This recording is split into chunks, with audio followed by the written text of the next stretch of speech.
Selamat pagi sahabat kreatif, khususnya SMA Negeri 1 Siantan.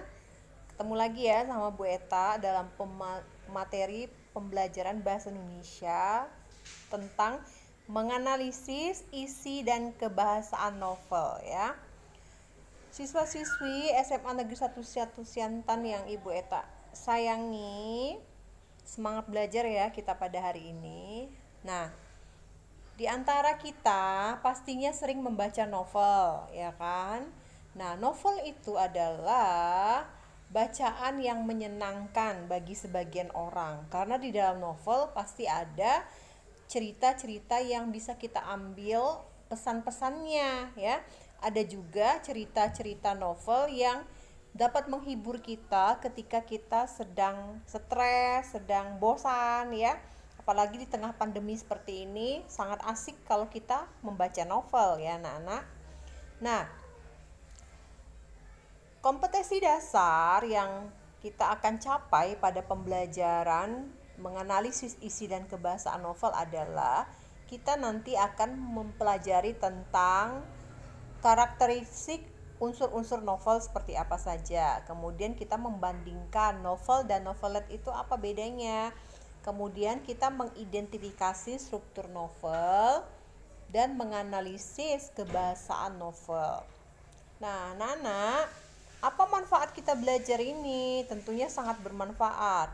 Dengan mempelajari tentang novel, kita nanti diajak dan dilatih bagaimana caranya kita membuat novel, menyajikan informasi, menyajikan cerita, menyajikan pengalaman hidup kita dalam bentuk novel. Tujuannya kalian nanti mampu menentukan unsur intrinsik, unsur ekstrinsik, struktur bahasa, ciri dan gaya bahasa yang digunakan dalam penulisan novel ya.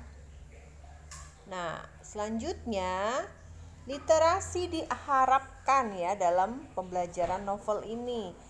Kalian diharapkan mampu menganalisis, memahami novel dari segi unsur intrinsiknya, dari segi unsur ekstrinsiknya. Ketika ujian nasional ada bacaan tentang novel, lalu kalian diminta untuk menentukan apa tema novel tersebut, kalian bisa menentukan temanya.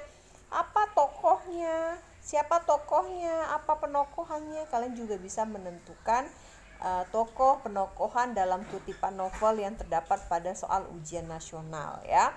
Jadi diharapkan juga pada pembelajaran novel ini kita dilatih untuk memiliki 4C. Apa itu 4C? Itu kita berpikir kritis, kemudian kita juga kreatif karena nanti kalian akan membuat novel, kolaborasi, kalian juga akan melakukan tanya jawab, sharing dengan guru, dengan kawan-kawan. Kemudian kalian dilatih untuk berkomunikasi, bagaimana menyampaikan ide pendapat kepada orang lain ya, baik bentuk tulisan maupun secara lisan ya. Nah, anak-anak SMA Negeri 1 Siantan, karakter yang diharapkan dalam pembelajaran ini kalian diharapkan mempunyai rasa ingin tahu, tanggung jawab ya, disiplin dan kreatif ya. Selama proses pembelajaran, kalian bersikap jujur, percaya diri, serta yang paling penting adalah anak-anak pantang menyerah. Mengapa pantang menyerah? Walaupun kita belajar secara daring, tapi kita harus bertanggung jawab dengan tugas-tugas yang telah diberikan guru ya.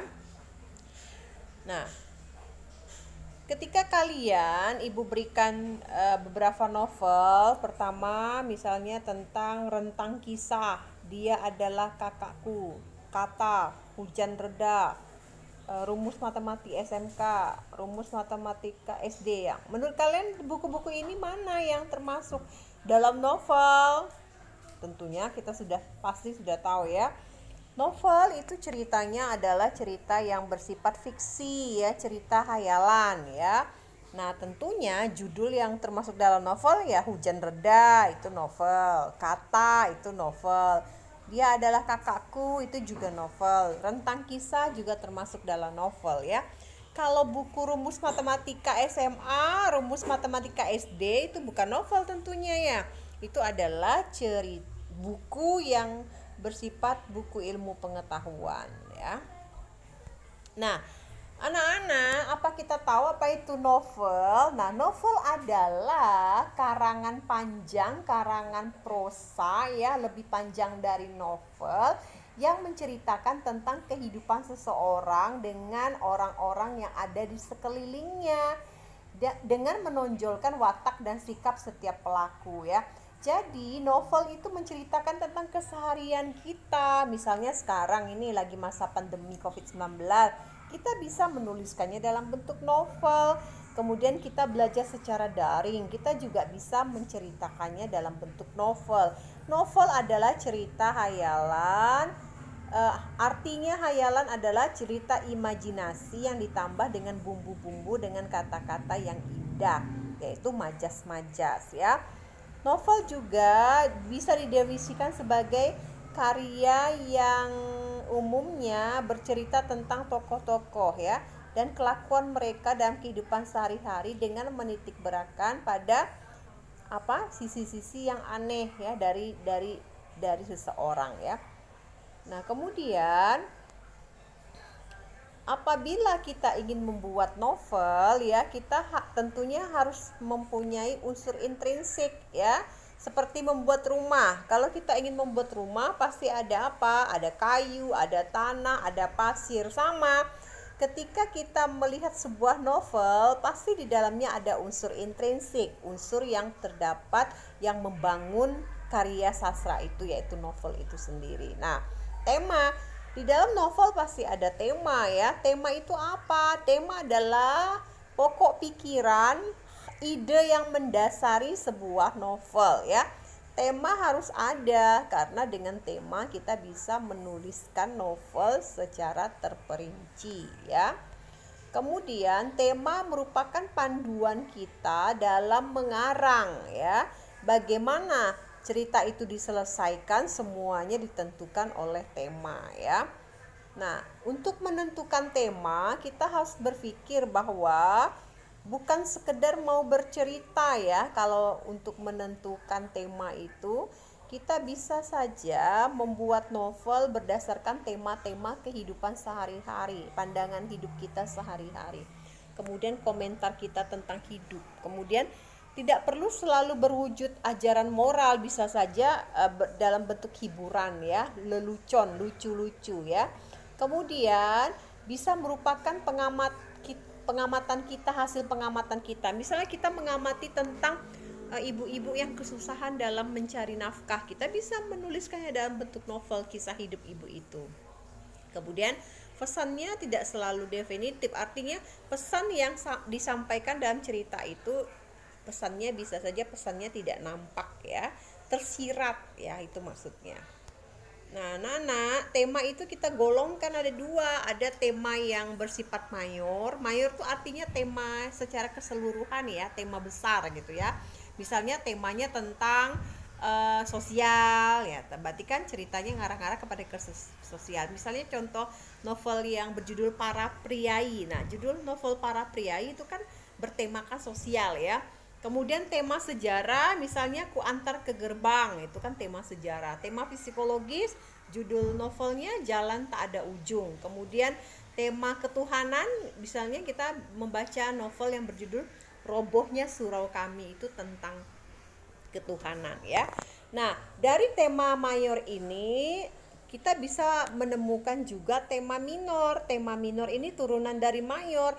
Nah, tema minor ini lebih spesifik, lebih khusus. Biasanya terdapat amanat ya. Misalnya gini tentang ketuhanan ya. Robohnya surau kami. Tema mayornya kan ketuhanan ya. Bisa aja tema minornya ya. Rajin-rajinlah kita bersembahyang agar kita dijauhkan dari malapetaka.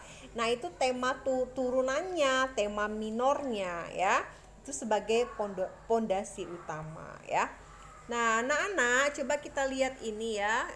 Ini ada contoh cerita tentang Laskar Pelangi ya. Nah, apa temanya? Coba kita lihat. SD Muhammadiyah kembali mengikuti perlombaan. Kali ini adalah perlombaan cerdas cermat. Bu Muslimah, Ikal dan kawan-kawan sempat khawatir karena tak lama perlombaan akan dimulai, namun ujung tombak tim mereka belum juga datang. Untungnya meski hampir terlambat, akhirnya si cerdas itu pun datang, Lintang. Awalnya tim dari SD Muhammadiyah tertinggal angka melawan SD PN dan SD Negeri. Namun pada saat memasuki soal yang berbau angka, SD Muhammadiyah mengejar ketertinggalan dan berhasil keluar sebagai juara. Nah, kalau kita lihat ini temanya apa? Ada tentang lomba, ada tentang apa? Ada nama sekolah ya. Ada kata juara. Nah, ini kan pasti mengarah kepada tema pendidikan. Ya, ini temanya tentang pendidikan, oke? Nah, anak-anak, pertama itu tadi unsur intrinsiknya dari tema ya. Sekarang yang kedua, unsur yang membangun karya sastra dari dalam unsur intrinsiknya adalah tokoh. Tidak mungkin ya novel tidak ada tokoh. Novel itu kan bersifat naratif. Naratif itu kan bercerita, pasti ada tokohnya. Nah, tokoh itu apa? Tokoh itu adalah pelaku yang berperan dalam sebuah cerita ya. Nah, tokoh sangat penting untuk menentukan cerita tersebut. Tokoh dibagi beberapa, ada 2 jenis tokoh berdasarkan perannya. Tokoh utama, tokoh sentral adalah tokoh yang paling penting dalam sebuah novel karena perannya banyak kalau tokoh utama ya. Kalau tokoh tambahan adalah tokoh bawah atau tokoh yang tidak selalu diceritakan, tetapi dia memiliki hubungan dengan tokoh utama ya. Kemudian tokoh itu kalau kita lihat kan ada yang protagonis, berarti dia baik. Tokoh antagonis itu jahat ya.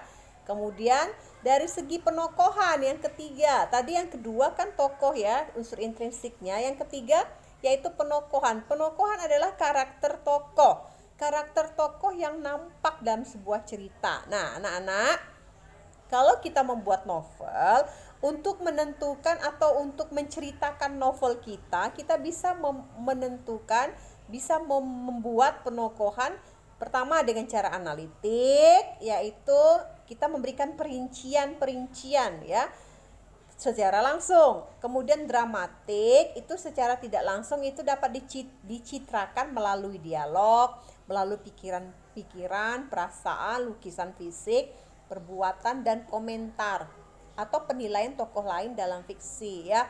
Misalnya gini, kalau kita mau menceritakan bahwa Ani adalah anak yang pintar. Tiap hari dia mendapat nilai 100 dalam ulangannya. Nah, itu analitik. Kenapa analitik? Karena kita menyebutkan langsung bahwa Ani anak yang pintar. Untuk mengatakan bahwa karakter tokoh itu pintar, kita katakan langsung dengan kata pintar, itu berarti analitik. Nah, sedangkan dramatik itu kita mengatakan anak itu pintar tapi tidak langsung mengatakan pintar. Misalnya gini, setiap kali ulangan nilainya 100. Dia tidak pernah remedial, selalu mengerjakan tepat waktu. Dia memang andalan di kelasnya, berarti anak itu pintar. Tetapi kita mengatakan anak itu pintar dengan cara dramatik. Kita tidak langsung mengatakan kata pintar, tetapi dengan cara dapat juara 1 ya, seperti itu. Kemudian kamu lihat ya di sini ya, penggambaran watak tokoh ya. Penggambaran watak tokoh bisa dilakukan tadi analitik dan dramatik. Nah, analitik kita lihat ya, misalnya begini. Sikapnya sudah kembali seperti dulu, seperti ketika pertama kali Damila mengenalnya. Tenang, anggun, tampak lebih tua, wajah seorang wanita berumur 38 tahun yang masih tetap menarik walaupun memendam kesepian. Sebentuk wajah yang menyimpan kesedihan, membendung penderitaan tetapi tidak menampilkan dendam. Nah, penggambaran watak tokoh tersebut secara apa? Secara analitik. Kenapa?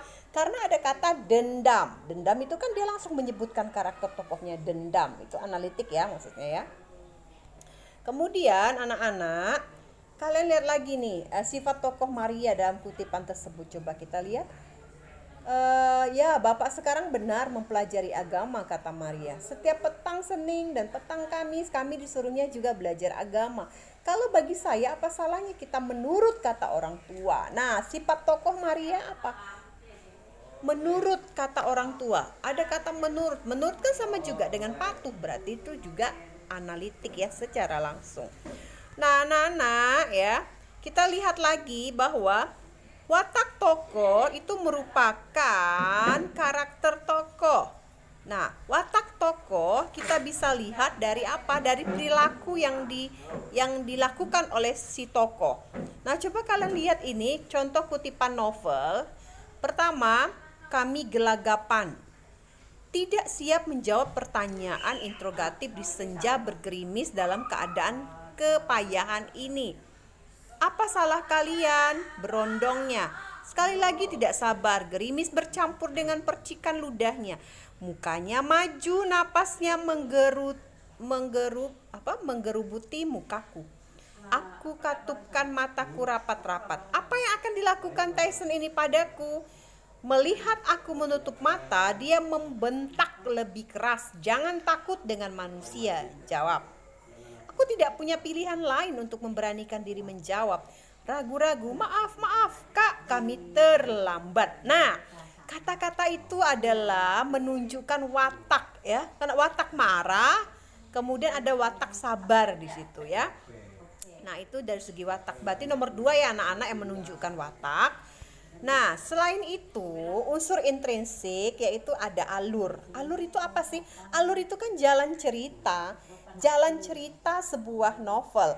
Jalan cerita, di dalam jalan cerita ada sebab, ada akibat. Nah, itu namanya alur. Nah, alur itu ada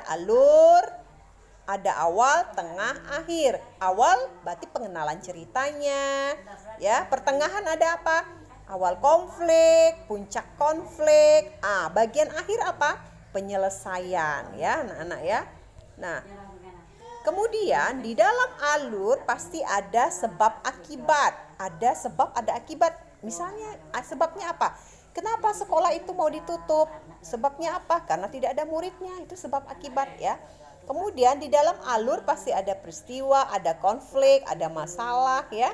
Nah, itu adalah contoh dari alur ya. Nah, anak-anak, kalau kita lihat ya, dalam alur, kalau kita membuat cerita, membuat peristiwa dalam sebuah novel, kita harus membuat alur yang plausibility. Plausibility artinya kemasuk akalan. Berarti jalan cerita yang dapat diterima oleh jalan pikiran pembaca, itu yang kita buat. Kemudian harus ada surprise-nya, kejutan. Dalam cerita kita beri kejutan-kejutan, yaitu peristiwa-peristiwa yang dialami tokoh dengan penuh ketidakpastian. Kenapa kita harus membuat kejutan-kejutan dalam membuat alur? Supaya dapat menyentuh pikiran dan perasaan, sehingga pembaca termotivasi untuk membaca. Ada misterinya ya. Kemudian kenapa kita harus membuat kejutan? Fungsinya untuk memperlambat atau mempercepat klimaks cerita ya. Klimaks itu apa? Akhir cerita ya. Kemudian dalam sebuah novel kita harus membuat peristiwa atau alur atau jalan cerita yang penuh misteri, suspense. Cerita tak terduga. Oh, ternyata begini ya ceritanya, tak terduga. Semakin cerita yang kita buat tak terduga, maka orang akan membacanya semakin penasaran ya. Kemudian unity, keutuhan dalam sebuah cerita kita buatnya utuh ya. Harus ada kaitannya, maksudnya utuh itu ya, antara awal peristiwa, pertengahan, akhir, itu harus ada berhubungan, itu utuh ya. Nah, unsur intrinsik selanjutnya adalah latar. Tidak mungkin sebuah novel tidak ada latar ya. Latar itu apa? Latar itu adalah tempat kejadian. Ada latar tempat, ada latar waktu, ada latar suasana. Nah, tempat misalnya di sekolah pagi hari ya. Latar tempat misalnya di sekolah ya. Waktu misalnya pagi hari, suasana misalnya menyenangkan, itu latar. Nah, contoh nih ya, yang menunjukkan latar ya.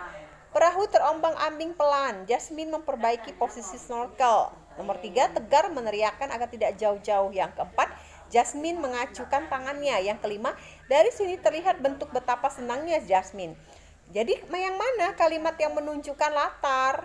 Latar kan ada latar waktu, tempat, suasana. Berarti yang ada latar tempatnya ya nomor 1, perahu ya. Nah, itu dari segi latar ya. Kemudian coba kita lihat ya ini. Judul novelnya Kuala Kumai ya. Jam kerja gue selesai pukul 11 malam. Pada saat itu gue baru bisa ngelihat handphone kembali setelah seharian di silent. Dan hari itu gue menemukan 15 missed call ya, missed call dari Trisna.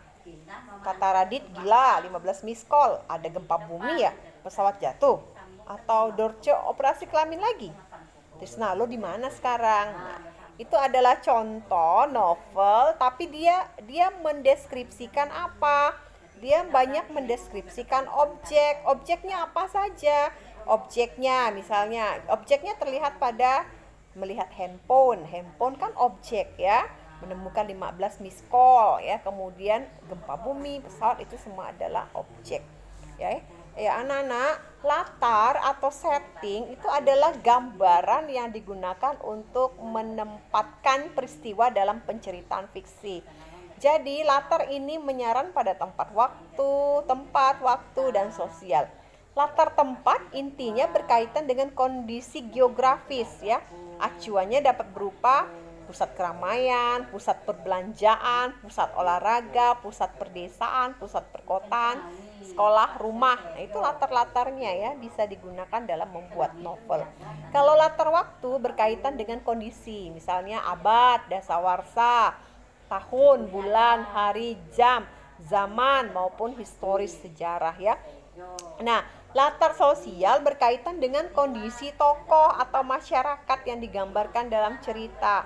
Nah, acuannya dapat berupa lapisan dalam masyarakat, budaya masyarakat, seni pada masa tertentu, cara berpikir masyarakat pada masa tertentu, kemudian kehidupan beragama. Nah, itu adalah latar sosial. Nah, misalnya pada saat sekarang, latar sosial apa yang muncul, yaitu kesulitan perekonomian, yaitu masuk ke dalam latar sosial ya. Nah, anak-anak, unsur intrinsik selanjutnya adalah sudut pandang. Sudut pandang itu point of view, adalah cara pengarang mengarang. Dia menggunakan cara apa? Apakah dia menggunakan sudut pandang orang pertama, orang ketiga. Nah, sudut pandang orang pertama kata kuncinya adalah aku ya. Kemudian sudut pandang orang ketiga kata kuncinya adalah dia dan mereka. Nah, jika sudut pandangnya aku selalu menggunakan aku dalam cerita, berarti itu orang pertama ya. Kemudian apabila tokoh tersebut adalah tokoh utama, cerita sudut pandangnya adalah orang pertama ya. Jika tokoh tersebut bukan tokoh utama, sudut pandangnya orang pertama pengamat ya. Karena cerita yang penyampaian oleh seorang tokoh aku saya secara langsung atau yang ada di dalam cerita ya. Itu ada sudut pandang orang pertama. Kemudian cerita yang penyampaiannya dilakukan oleh seorang tokoh yang ada dalam cerita, tetapi penulis berada di luar cerita ya.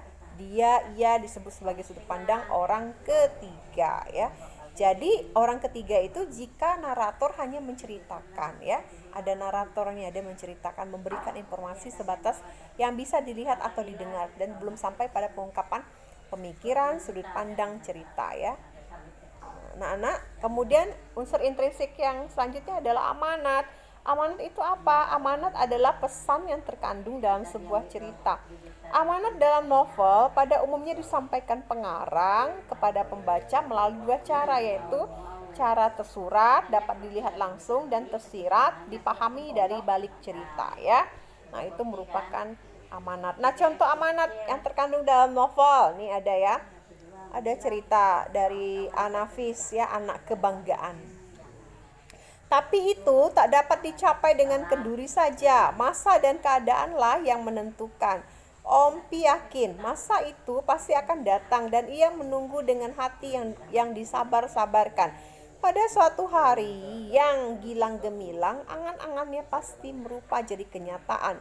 Dia yakin itu bahwa indra budimannya akan mendapat nama tambahan dokter di muka, namanya sekarang, atau salah satu title yang mentereng lainnya. Ketika Ompi mulai mengangankan nama tambahan itu, diambilnya kertas dan potlot, ditulisnya nama anak-anak Dokter Indra Budiman, dan Ompi merasa bahagia sekali. Ia yakinkan kepada para tetangganya akan cita-citanya yang pasti tercapai itu.